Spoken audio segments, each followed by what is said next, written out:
provisto nuevamente de la lámpara de Diógenes.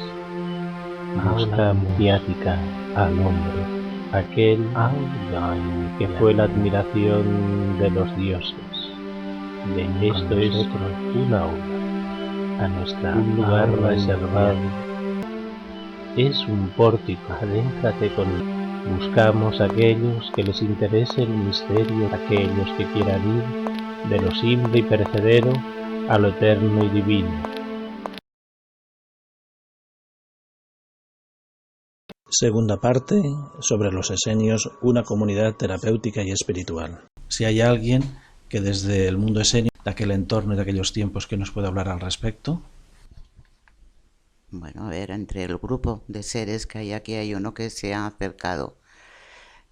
Tiene el aspecto de una persona mayor, anciana, pero simplemente porque ha querido mantener ese aspecto. Es como para poner la separación, como ser que viene aquí y se muestra ante nosotros y ha optado por usar el tiempo de vida en el último estadio de vida física que él vivió en esa época.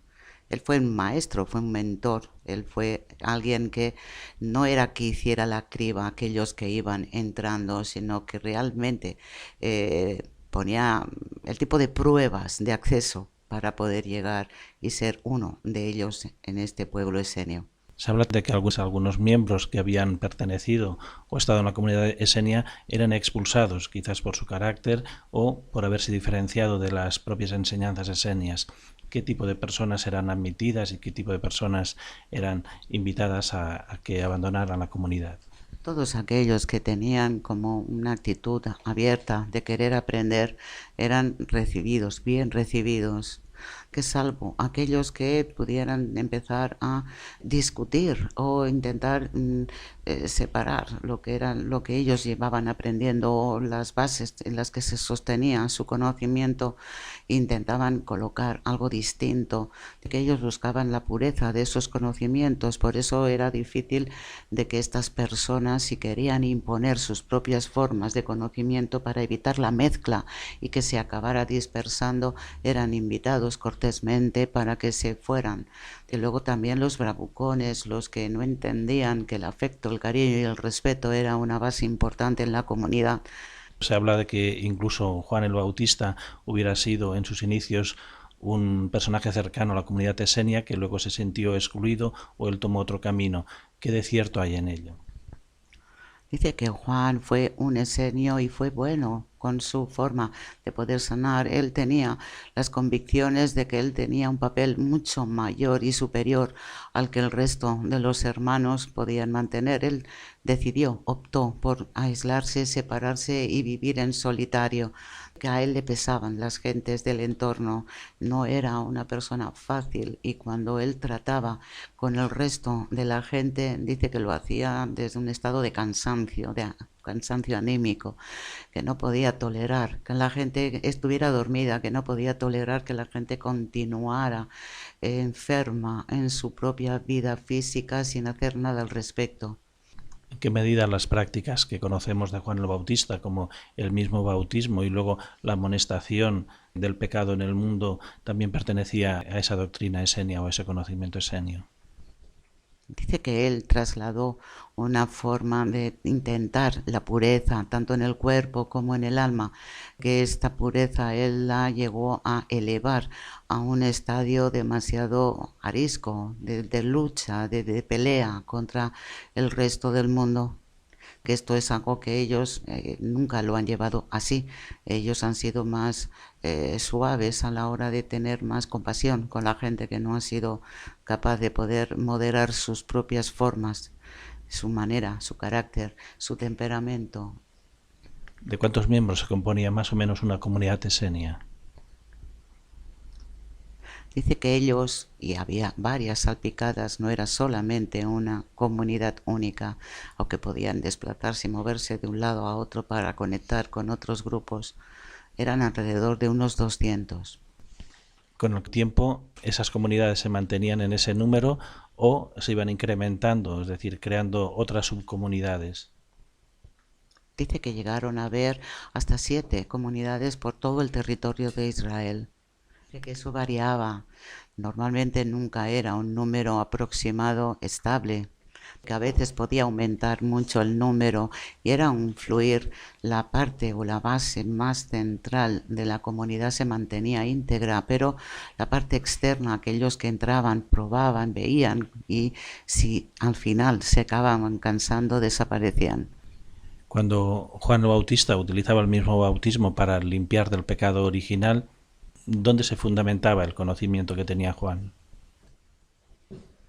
Dice que él utilizaba el agua como un elemento reparador y cuando hacía este gesto en el acto ritual de el hacer un bautismo, que era como un antes y un después, de verdad el agua tenía que tener como si fuera una especie como de prisma, como unas capacidades y unos valores que son mucho más importantes que la propia agua en sí, que aquellos que cuando entraban y se bautizaban con el agua y realmente aceptaban que esa forma o esa vía de bautismo les daba una nueva etapa en la vida, que hubieran podido haber muchos que hubieran cambiado, transformado el mundo.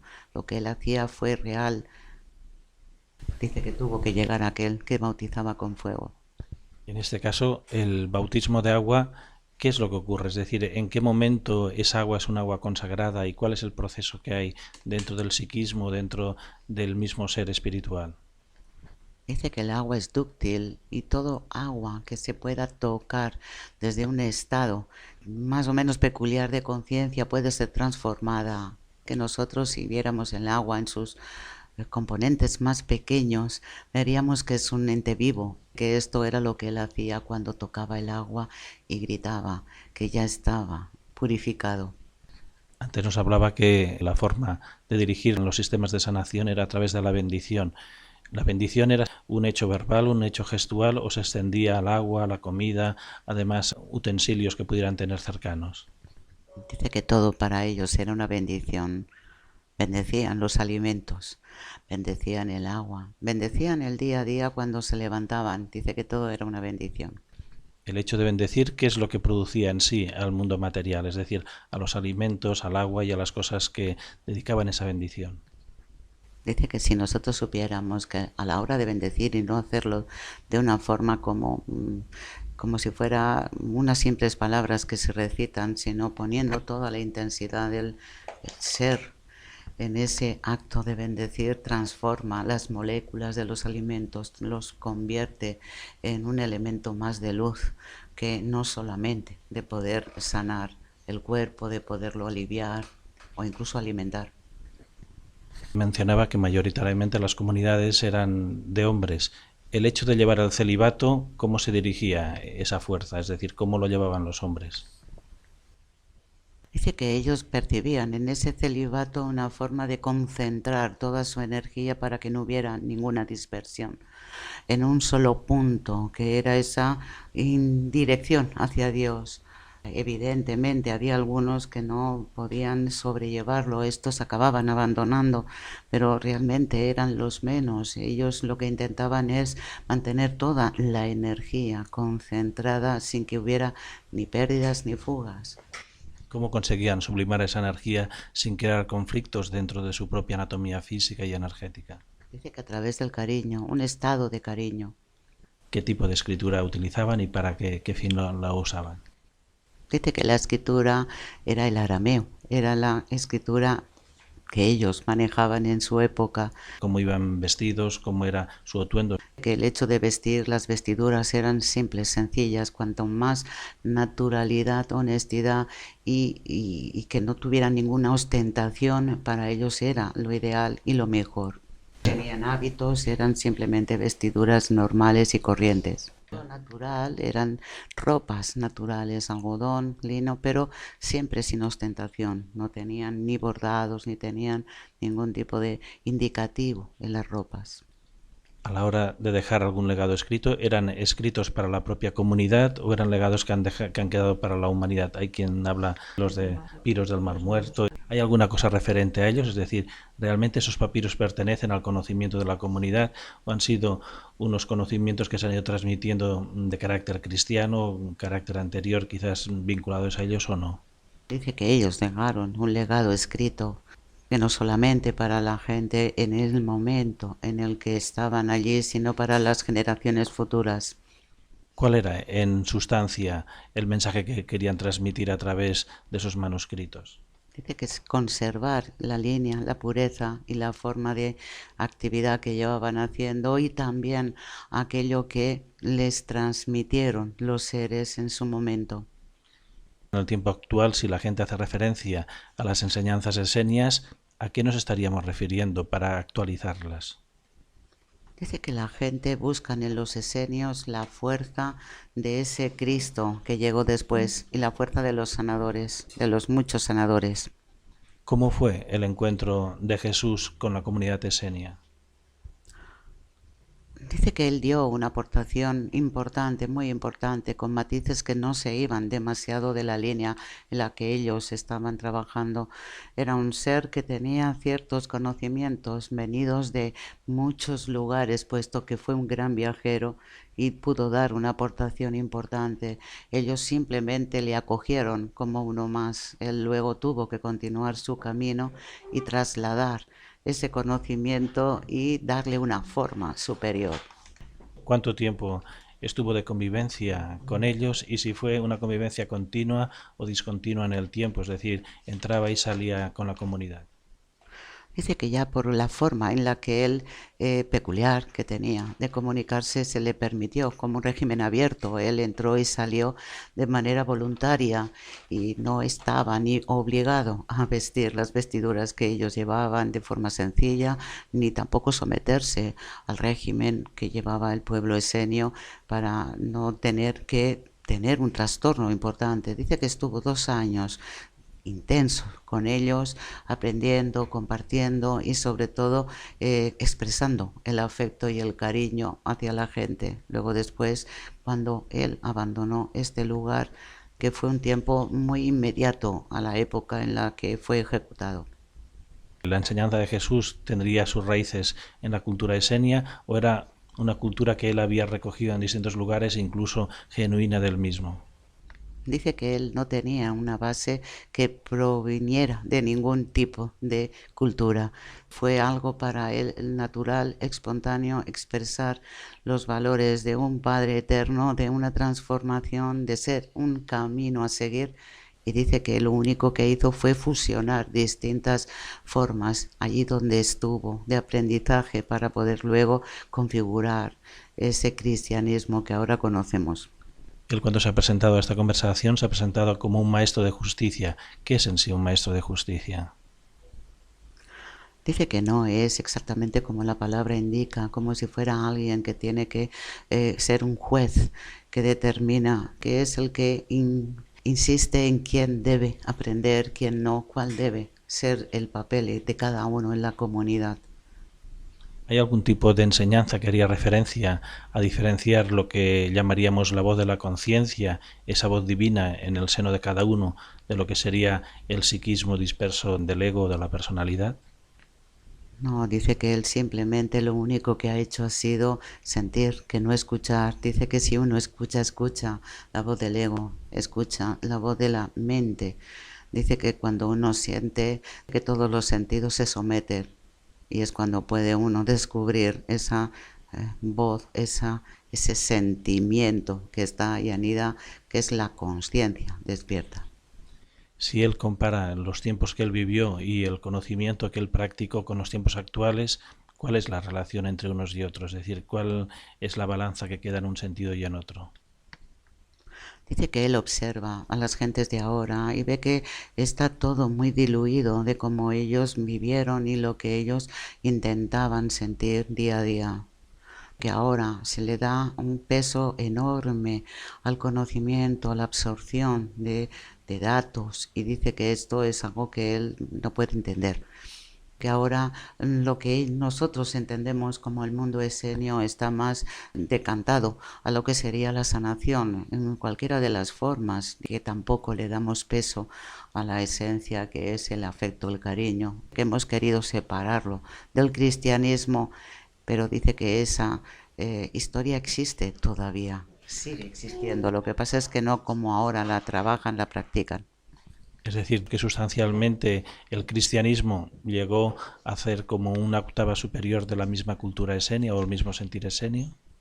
Dice que sí, los primeros cristianos cuando se unieron, cuando intentaron vivir en comunidad, que era una base parecida, que luego ellos ya lo desvirtuaron de lo que sería la esencia real de los esenios. Si ahora él tuviera que transmitir con pocas palabras o con algún hecho la importancia de esa cultura y de la actualidad en el tiempo presente, ¿qué es lo que enseñaría a la gente que pudiera estar oyendo esta conversación? Dice que él lo que haría sería invitar a todos aquellos a que vivieran en comunidad, que pusieran todos los bienes en un punto focal para que a partir de aquí todo el mundo pudiera recibir y ser tratado de una forma similar. Cada uno, de acuerdo con su afán, de acuerdo con su propia naturaleza, podría tener el acceso a cierta comunicación o cierta formación para poder aprender. Pero dice que él observa y solo ve caos. En este sentido, ¿el qué sería? ¿Estaría invitando a la vida en comunidad, en pequeños núcleos, o incluso lo podría abarcar a lo que es la organización social en sistema sociopolítico o socioespiritual? Dice que es más a lo grande de lo que ellos encontraron en el mundo, en Israel, cuando ellos se separaron. Que el poder vivir en una comunidad y tratar de hacerlo de forma natural es que cada uno asuma la responsabilidad dentro de la comunidad. Es cierto que él tiene el papel como maestro de justicia de poder indicar ciertos pasos a seguir, pero no es más que eso, no es ni un sacerdote ni tampoco es alguien que ordena y manda. Dice que allí todos eran sencillos a la hora de trabajar en común y es evidente que podía haber momentos de discordia, de alguna disputa que se podía llegar a subsanar en acuerdos, en encuentros en los que se trataba y se hablaba para poder subsanar los problemas, pero dice que ahora de una manera grande, macro, que es impensable que se pudiera llegar a formar una sociedad. No hay gente ahora que tenga y asuma la responsabilidad en el espíritu. Como un símil de convivencia así comunal, ¿qué sería? ¿Un monasterio de carácter religioso o sería como una comuna de carácter hippie o alternativo? Dice que debería ser como una comuna de carácter hippie, pero no de carácter hippie tal y como nosotros lo entendemos, pues que esto han sido comunas que han tenido una buena intencionalidad y sin embargo luego han querido vivir cada uno a su manera sin respetar el espacio. Dice que es un punto delicado. Uno tiene que asumir la responsabilidad, no puede ser libre sin respetar la libertad del vecino de al lado. ¿Cómo él ha visto en el transcurrir del tiempo y desde el otro nivel de realidad esas distintas alternativas que se han dado? No, él sigue diciendo de que ve que el ser humano sigue dormido, que son pocos los que están dispuestos a profundizar y a llevar una vida leal con su propia conciencia. No da ningún tipo de valoración, lo que observa no le gusta. Si yo le dijera que sentara unas mínimas bases para crear una semicomuna o comunidad de carácter esenio actual, ¿cómo sería empezando desde cero?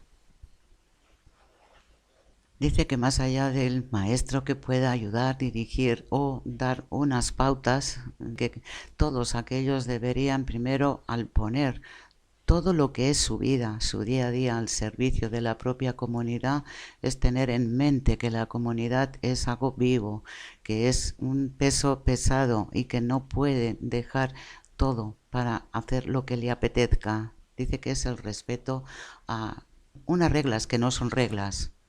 Esa sería la base importante para empezar a funcionar. Si comenzase ahora una comunidad, imaginándonos que estamos en medio de un campo, en medio de un bosque, y decidimos es el poner y hacer las casas y habituarlas a través del respeto con los compañeros en el trabajo, que dedicar ciertas horas a ese trabajo para la comunidad, ciertas horas para que a nivel individual cada cual pueda tener también su propio espacio. Y dice que no es tan difícil, solo falta ponerse. ¿Cuál sería la disciplina o la didáctica a seguir a nivel espiritual, al margen de lo que sería la simple convivencia? Es que básicamente ya ha dado la respuesta. Me refiero en horarios de oración, a horas de levantarse. ¿Cómo sería una planificación de un día o de una semana? Dice que solamente se deberían planificar las horas de oración conjunta, que por eso ha determinado que una comuna hippie es más similar a lo que se debería hacer que no un monasterio. Aquí las reglas son demasiado estrictas. A la hora de entrar en oración o meditación, ¿qué papel tendría que jugar también el contacto con esas realidades sensibles o realidades espirituales no físicas? Es decir, esta conversación la estamos teniendo con él desde el plano físico y él está en un plano espiritual. ¿Qué de importante sería que la comunidad no fuera simplemente una comunidad de convivencia física, sino también que se abriera a esos reinos? Dice que no entra en su cabeza que haya una comunidad que viva solo físicamente para la comunidad sin que haya ese espacio para poder tener contacto con otros seres o con el propio Dios. Dice que no le entra, eso no lo ve. Es decir, hay una importancia en este contacto interdimensional del mundo físico hacia el otro.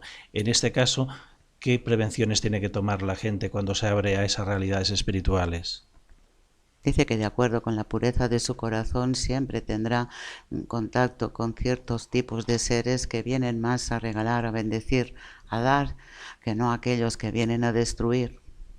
¿Cómo diferenciar aquellos seres que vienen portadores de luz y de conocimiento a aquellos otros que simplemente vienen a entretener o a distraer? Dice que solo sintiendo su propia consciencia serán capaces de discernir lo uno de lo otro, que cada cual en nuestro propio corazón sabríamos en cada momento hacia dónde o hacia quién nos estamos dirigiendo.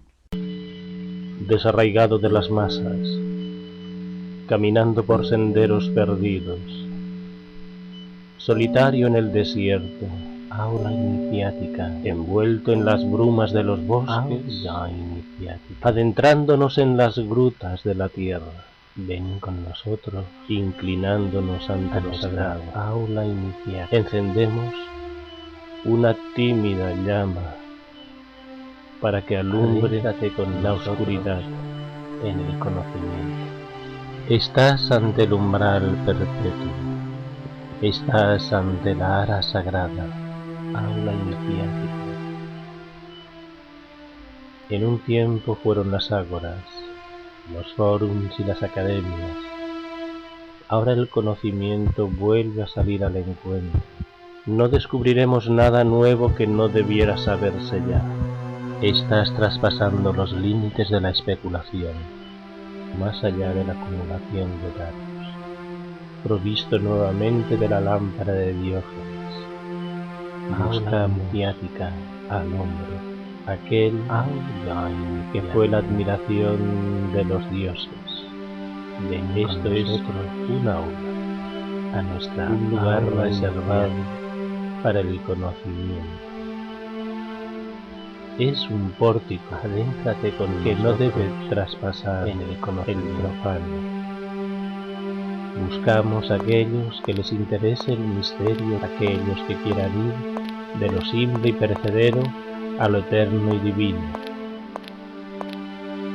Nuestro mensaje va dirigido al corazón, aquellos que más allá de la especulación racional saben sin saber, saben discernir de lo que es la mente condicionada. Aprender a discernir con claridad y lucidez es nuestro objetivo.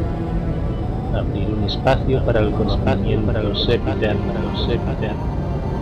Se abre, una vez más, la puerta a la multirrealidad, a la multidimensionalidad, a la multisensibilidad. Uno puede conocer cosas que ni siquiera pudo llegar a imaginar. Uno puede ver realidades pocas veces vistas.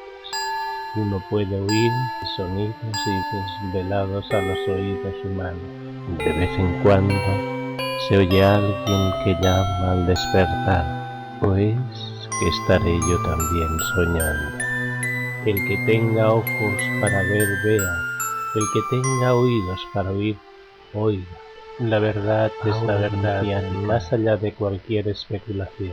Conócete a ti mismo, tal como juzguemos nosotros, seremos juzgados.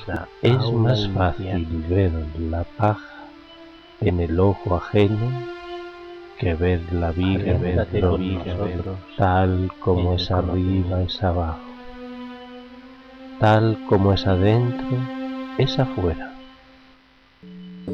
Aula iniciática. Aula iniciática.